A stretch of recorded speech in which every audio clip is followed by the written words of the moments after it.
예, 석종득입니다. 선거 컨설턴트이고요. 지금은 전략 컨설팅 그룹 창의 대표 컨설턴트로 활동하고 있습니다. 이번에는 선거교실입니다.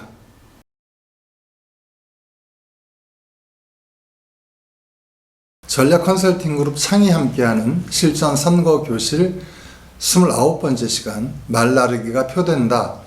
이를 날개 달린 말편 시작하겠습니다. 선거 홍보에 대한 이야기입니다. 선거 홍보는 우리가 흔히 이야기하고 있는 홍보, 광고와 어떻게 다른가? 일단 프로세스에서 상당히 많은 부분들 다른 특징을 가지고 있습니다. 가장 크게 다른 것은 선거 공영제를 채택하고 있기 때문에 후보 간 기획 균등을 위해서 홍보 툴들의 개수라든지 혹은 규격 같은 것들을 엄격히 규제하고 있다는 점입니다. 그래서 돈이 많은 후보이든 돈이 적은 후보이든 같은 수량과 같은 규격의 홍보물들을 이용해서 선거 홍보를 할 수 있도록 그렇게 모든 제도와 장치를 마련했다. 그래서 우리가 흔히 사용할 수 있는 것들은 요목화되어 있습니다. 명함, 현수막, 어깨띠, 유세차, 선거 벽보, 또 공보물들, 그리고 광역단체장 이상의 급들은 TV 광고라든지 신문 광고 같은 것들을 사용할 수 있게 이렇게 되어 있는데요. 그 수량이 하나하나 선거법에 의해서 제한을 받기 때문에 선거법들을 잘 뒤져보면서 우리 캠프가 할 수 있는 전체 홍보의 가지수와 각각의 수량 그리고 규격에 대해서 미리 숙지해 두는 것들이 필요하겠다라는 말씀을 드리고요. 홍보물에 담는 컨텐츠는 앞에 그 유튜브에서 누누이 이야기했듯이 구도와 컨셉을 담은 정치 컨텐츠, 인물 컨텐츠, 정책 컨텐츠, 그리고 그 내용의 구조는 이번 선거의 의미는 무엇이고 또 나는 무엇을 하기 위해서 당선되려고 하는가, 그리고 나는 왜 이 일을 특별히 더 잘할 수 있는가, 이 순으로 끌고 간다, 이렇게 설명을 드렸고요. 오해하실까 봐 말씀드릴 것은 정치 컨텐츠의 비중을 70%를 하고 인물 컨텐츠의 비중을 20%, 또 정책 컨텐츠의 비중을 10% 하라는 이야기가 아닙니다. 이것은 어떤 것이 그만큼 더 우리 유권자들에게 잘 먹히는가, 이것에 따라서 프로테이지를 적어 놓은 것이고요. 그 컨텐츠는 캠프의 상황이라든지 구도에 따라서 얼마든지 조절해서 나름대로 준비를 할 필요가 있겠죠. 결국 지역의 정서와 분위기에 따라서 한마디의 메시지가 결정된다, 이렇게 설명드릴 수가 있겠습니다. 선거 커뮤니케이션의 가장 중요한 핵심은 여러 마디를 해서는 잘 알아듣기 어렵다, 잘 전달하기 어렵다 때문에 원보이스 원룩, 구도를 중심으로 하나의 단일 메시지를 전달하는데 모든 홍보 툴들이 함께 해야 한다, 이런 내용입니다. 글자를 적을 수 있는 분량이 다르기 때문에 명함과 현수막은 같은 내용만 넣을 수는 없을 겁니다. 현수막에 있는 내용만 가지고 공보물 12페이지를 구성할 수는 없겠죠. 그러나 어쨌든 그것이 가지고 있는 주제, 전달하려고 하는 한마디는 같도록 만드는 것이 핵심이다. 그러지 않으면 이게 누구의 메시지인지 또 뭐라고 얘기하고 있는 것인지를 전달해내는데 매우 한계가 있다는 것입니다. 예외는 있습니다. 예외는 바로 마이크로 타겟팅입니다. 특별한 계층, 특별한 타깃을 상대로 해서 아주 특별한 메시지를 그들에게만 전달해야겠다, 이렇게 기획된 여러 가지 SNS 홍보 툴이라든지 현수막 같은 경우에는 전체적인 우리의 메시지와는 좀 다르게 구사해 볼 수가 있는 거죠. 예를 들면 어느 아파트 단지 앞에 있는 횡단보도, 이게 지금 없는데 이 횡단보도를 하나 놓는 것이 꼭 필요하겠다, 이런 내용으로 그 아파트 단지에 있는 사람들만을 상대해서 뭔가 메시지를 특별히 내보내야 되겠다, 이런 기획을 해볼 수 있다는 것이고, 그럴 때에는 그에 맞게끔 특별한 장치들을 가지고 홍보를 진행할 수도 있겠다. 하지만 그러한 마이크로 타겟팅의 기획을 가지고 있지 않은 일반적인 선거 홍보의 큰 흐름은 한 가지 구도, 한 가지 컨셉을 가지고 메시지를 여러 가지 툴을 활용해서 내보낸다라고 하는 점에 대해서 우리가 꼭 기억할 필요가 있겠다라는 것입니다. 선거 커뮤니케이션의 핵심은 사람들마다 다니는 길이 다르거든요. 그래서 그 다니는 길마다 우리가 어떤 툴을 이용해서 우리 메시지를 전달할 것인가 라고 하는 것을 한 번쯤 생각해보고 설계할 필요가 있겠다라는 것입니다. 조직에 있어서도 예전에는 동별 조직, 통별 조직, 반별 조직이 가장 중요하다고 생각을 했습니다. 그래서 주거 거점을 중심으로 해서 조직을 촘촘하게 짜는 것을 기본으로 생각을 했는데 요즘에는 이웃들끼리 잘 소통하지 않는 경향들이 특히 대도시, 번화한 곳, 아파트가 밀집되어 있는 곳들일수록 더 심하게 나타납니다.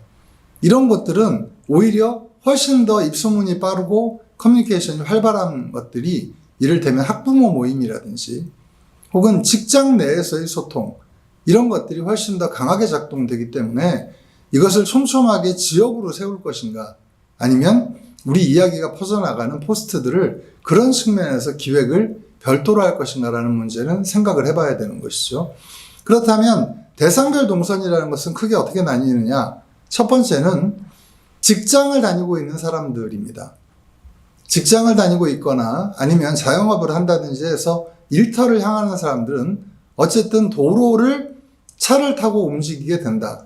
그때 어떤 메시지들을 어떤 툴을 통해서 보게 될 것인가라고 하는 걸 생각을 해보게 되면 이거는 늘 집에만 있는 사람과 달리 만들어질 필요가 있다는 것이죠. 그렇다면 거리에 있는 현수막 같은 경우에는 과연 이것을 차를 타고 움직이는 사람들 대상으로 할 것인가 아니면 대중교통을 타고 움직이는 사람들 혹은 도보로 움직이는 사람들을 대상으로 할 것인가 정도는 결정할 수 있겠지만 집 밖으로 나오지 않는 사람을 대상으로 할 필요는 없다는 이야기가 됩니다. 상대적으로 집안에서 주로 활동을 하시는 분들은 전업주부들이 많이 있으실 테고요. 그 다음에 노인분들 같은 경우도 꼭 집에만 계시지는 않지만 다니는 동선이 매우 정해져 있고 거리가 짧기 때문에 이런 부분들을 우리가 계산해서 거기에 맞는 접근 방법을 택하는 것이 좋겠다. 그러니까 전업주부들에게 가장 중요한 툴은 역시 공보물과 그리고 SNS가 가장 유효할 것이고요. 거리를 많이 다니는 사람들에게 유효한 툴은 직장인들에게 유효한 툴은 아무래도 거리 현수막이 상당히 유효하게 작동된다. 이렇게 설명을 드릴 수가 있겠습니다. 조금 더 구체적인 내용들을 캠프 사정에 맞게끔 기획해 보시고 또 직접 한번 다녀보시면서 어떤 동선에서 이런 것들을 어떤 흐름으로 만나게 되는지 따져보는 일, 현장에 맞도록 기획하는 일이 매우 중요하겠다라는 말씀 드리고요.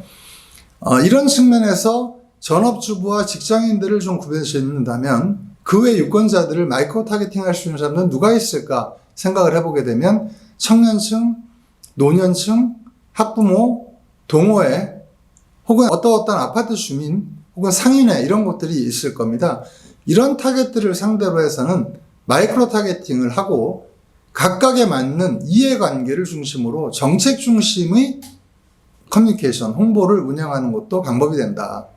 특히 요즘 같은 경우에는 반려동물을 키우는 인구가 상당히 많이 늘어났고 반려견들과 함께 산책하는 길, 산책하는 시간대가 상당 부분 특정되어 있습니다. 그렇다면 반려동물 관련된 정책이 좋은 것을 개발된 정책이 있다라고 하게 되면 그것은 그런 동선에서 어떻게 프로파간다 할 것인지 이것들을 좀 따져서 하는 게 필요합니다. 이걸 그냥 거리 현수막으로 걸었을 때는 상대적으로 전달력이 매우 약하게 되는 그런 문제가 있을 수 있다는 것이죠.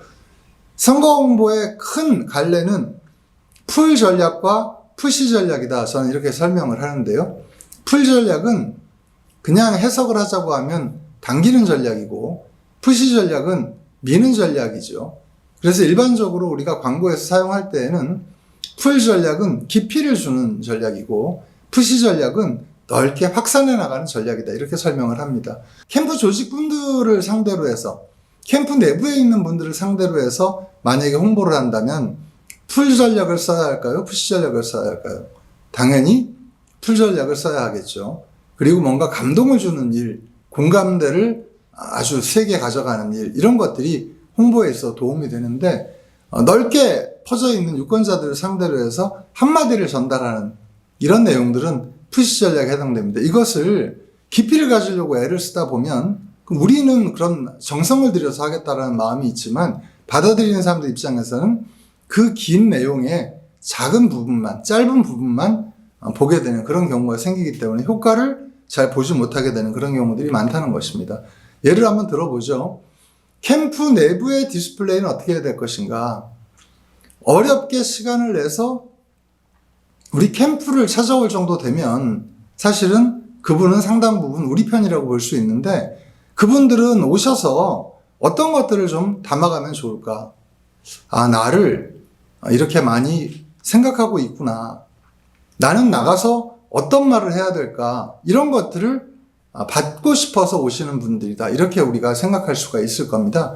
그렇기 때문에 그분들에게 캠프에 비치하는 홍보물이라든지 홍보 영상이라든지 아니면 천장에 매다는 배너라든지 벽면을 장식한 여러 가지 내용들이라든지 또 혹은 교육의 내용이라든지 이런 것들이 그분들에게 전달될 수 있을 텐데, 그것은 그냥 한마디만 전달하기보다는 각자의 입장에서 좀 더 상세하고 자신이 알고 싶은 정보들을 중심으로 해서 내용을 꾸려서 이런 풀 전략을 이용할 수 있게 되겠고요. 그걸 통해서 우리가 얻으려고 하는 것은 로열티를 제고시키고 역할을 명확하게 숙지해서 그것을 바깥에 나가서 남들에게 전파하고 전달하는 역할을 하기 위한 그런 분들을 상대로 한 홍보다, 이렇게 생각을 하고 목표를 설정을 해야 되겠죠.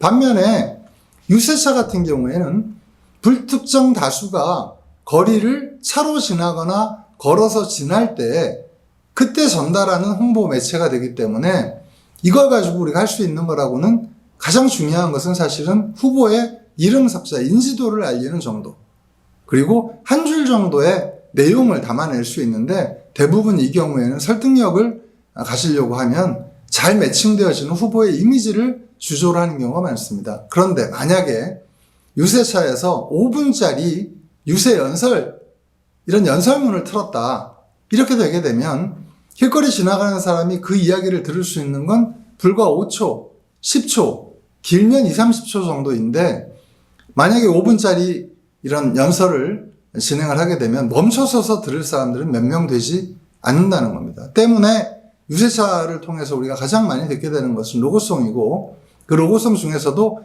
기호 몇 번, 홍길동이라고 하는 그 이름 석자를 주로 듣게 되기 때문에 그런 것들을 많이 집어넣어서 연호하는 형태로 이 유세차를 운영하는 것, 이런 것들이 바로 푸시 전략의 대표적인 경우라고 볼 수가 있겠습니다. 선거 명함 같은 경우에는 그냥 우리가 일반적으로 명함을 줄 때에는 내 이름이 이겁니다. 그리고 내 소속은 이렇고 내 직급은 이렇고 나중에 필요하시면 전화번호를 보십시오라고 하는 용도이지만, 선거에서 사용하는 명함이라고 하는 것은 우리가 일반적으로 주고받는 명함처럼 취급되지도 않고 그렇게 사용되지도 않습니다. 선거에서 사용하는 명함이라고 하는 것은 하나의 홍보물인데, 어쨌든 후보가 가장 많이 사용할 수 있는 홍보물이기도 하고 쉽게 사용할 수 있는 저가의 홍보물이기도 합니다. 저는 이 명함을 일컬어서 유권자에게 말을 거는 도구이자 말을 남기는 도구다, 이렇게 이야기하곤 합니다. 그래서 받아봤을 때 이거 뭐야? 이건 좀 남들과 다르네. 근데 이 내용이 이런 거였어? 그러고 난 다음에 이걸 얘기하고 있는 사람은 누구구나의 순으로 가게 되면 가장 유효할 수 있는데, 만약에 이름만 보고 선거 명함이구나 해서 길에 버리거나 아니면 주머니에 넣었다가 나중에 결국은 쓰레기통으로 가는 이런 명함들은 효과가 매우 떨어지게 된다. 그래서 중요한 것은 디자인을 어떻게 하느냐가 중요한 것이 아니라 이 명함을 통해서 유권자들에게 어떻게 말을 걸 것이고, 그리고 명함을 받은 사람이라고 하면 머릿속에 이것만큼은 각인될 수 있겠다라는 구조로 명함을 만드는 것, 이런 것들이 선거 홍보에 있어서 포인트가 되는 부분이다, 이렇게 설명을 드릴 수가 있겠고요. 선거운동원 도구 같은 경우는 후보를 대신해서 운동원들이 유권자와 만나는 도구입니다. 그러니까 어찌 보면 명함을 확대해 놓은 형태 이렇게도 볼 수가 있는데요. 이 메시지가 워낙 여러 명에게 다가가기 때문에 이 메시지가 어떤 울림을 준다거나 기억을 시킬 만한 소재가 아니라고 하면 사실은 그냥 길에 서 있는 간판과 크게 다를 것이 없다라는 것입니다. 그래서 이걸 한다고? 이게 포인트네? 라고 하는 부분들을 잘 담아서 선거운동은 도구로 만든다라고 하게 되면 효과를 볼 수 있지만 그렇지 못하면 어렵다. 그런데 모든 사람들에게 울림을 줄 수 있을 만한 그런 말이 있을까? 이게 어렵기 때문에 선거운동원들을 우리가 기획한 곳곳에 배치시키고 그 곳곳마다를 지나는 중심 계층들에게 한마디를 전할 수 있는 것. 아까 설명드렸던 반려견 상대의 이를테면 반려동물 보험을 나는 꼭 실시하겠다. 이런 내용이라고 하면 저녁 시간에 강아지들을 많이 산책을 시키는 어떤 공원, 그런 곳에 선거운동원들이 한 2명 배치가 돼서 그런 내용을 담은 피켓을 가지고 선거운동을 한다면 효과가 있겠습니다만, 만약에 그런 피켓, 차로 움직일 땐 잘 보이지도 않는 그런 피켓을 이를테면 아침 인사용으로 사용한다. 이 경우는 별로 홍보 효과를 갖지 못하게 될 것이다. 그런 점들을 잘 고려해서 기획하고 진행하는 것이 필요하겠다라는 것입니다. 홍보물 제작보다 더 중요한 것은 구정 가능한 조직의 결성입니다. 아까 말씀드린 여러 가지 명함이라든지 현수막이라든지 유세차라든지 이런 것들은 물론이고 그 외에 카드 뉴스라든지 이런 SNS 홍보 영상이라든지 이런 것들, 그리고 예비 홍보물이라든지 공보물, 이런 것들의 타겟은 일반인들을 기본적으로 대상으로 하지만 그분들은 열동률이 그만큼 떨어질 뿐만 아니라 이것들을 대하는 자세가 그렇게 진지하지 않을 가능성이 크다라는 것입니다. 그렇다면 1차적인 이 홍보물들의 대상은 누가 되어야 할 것인가? 여기에 캠프 디스플레이라든지 캠프 부흥회 같은 것들을 통해서 결국은 우리 조직원들을 교육시키고 우리 조직원들에게 감동을 주고 우리 조직원들이 그 전달받은 정보를 각각 자신의 입으로 자기 주변 사람들, 자신이 상대할 수 있는 사람들에게 퍼뜨려 나가는 형태로 이렇게 만들어 나갈 때 사실은 무작위로 배포되는 것보다 높은 효과를 받을 수가 있다. 특히 개인들이 열성적으로 이 일에 참여할 수 있게 만들 수 있다면 그들은 단순히 정보를 전달하는 것이 아니라 의무부여 그리고 자신과의 관계를 활용해서 남들에게 이런 내용들을 잘 전파할 수 있게 되기 때문에 훨씬 더 효과적인 홍보로 이어질 수 있다. 그래서 홍보물을 제작하는 것도 중요하지만 어떻게 전달하는지라고 하는 부분도 고려하는 것이 필요하다는 것입니다. 예를 들면 예비 홍보물은 전체 세대의 10%에게만 보낼 수 있게 됩니다. 예를 들어서 우리 선거구가 30만 명 선거구다라고 했을 때 세대 수는 그보다 훨씬 적은 이를테면 15만 가구.